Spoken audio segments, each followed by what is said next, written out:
S Production. Good town Panawa, Lamarial town Panawa. Producer Cousin Dizzy.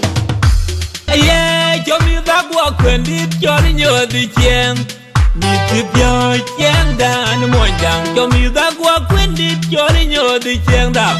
Need to be your Chieng down one down. Show me that walk when it you're in your Chieng. Need to be your Chieng down one down. Need to be your Chieng down one down. In your wing rag.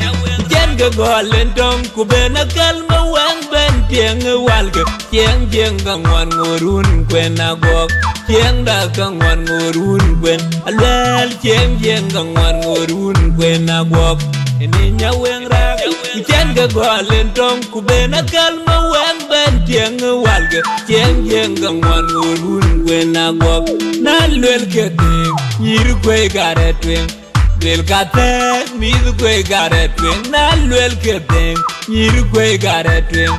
Lil kate, nyiru kwe gare twing. Yuki doingo Kenyan kwe nakot, bengwa pekoi Kenyan kwe nakot, na yuki doingo Kenyan kwe nakot. Good town Panawa, Lamarial town Panawa. Good town Panawa. Mariali town Panawa, good town Panawa, la Marial town Panawa.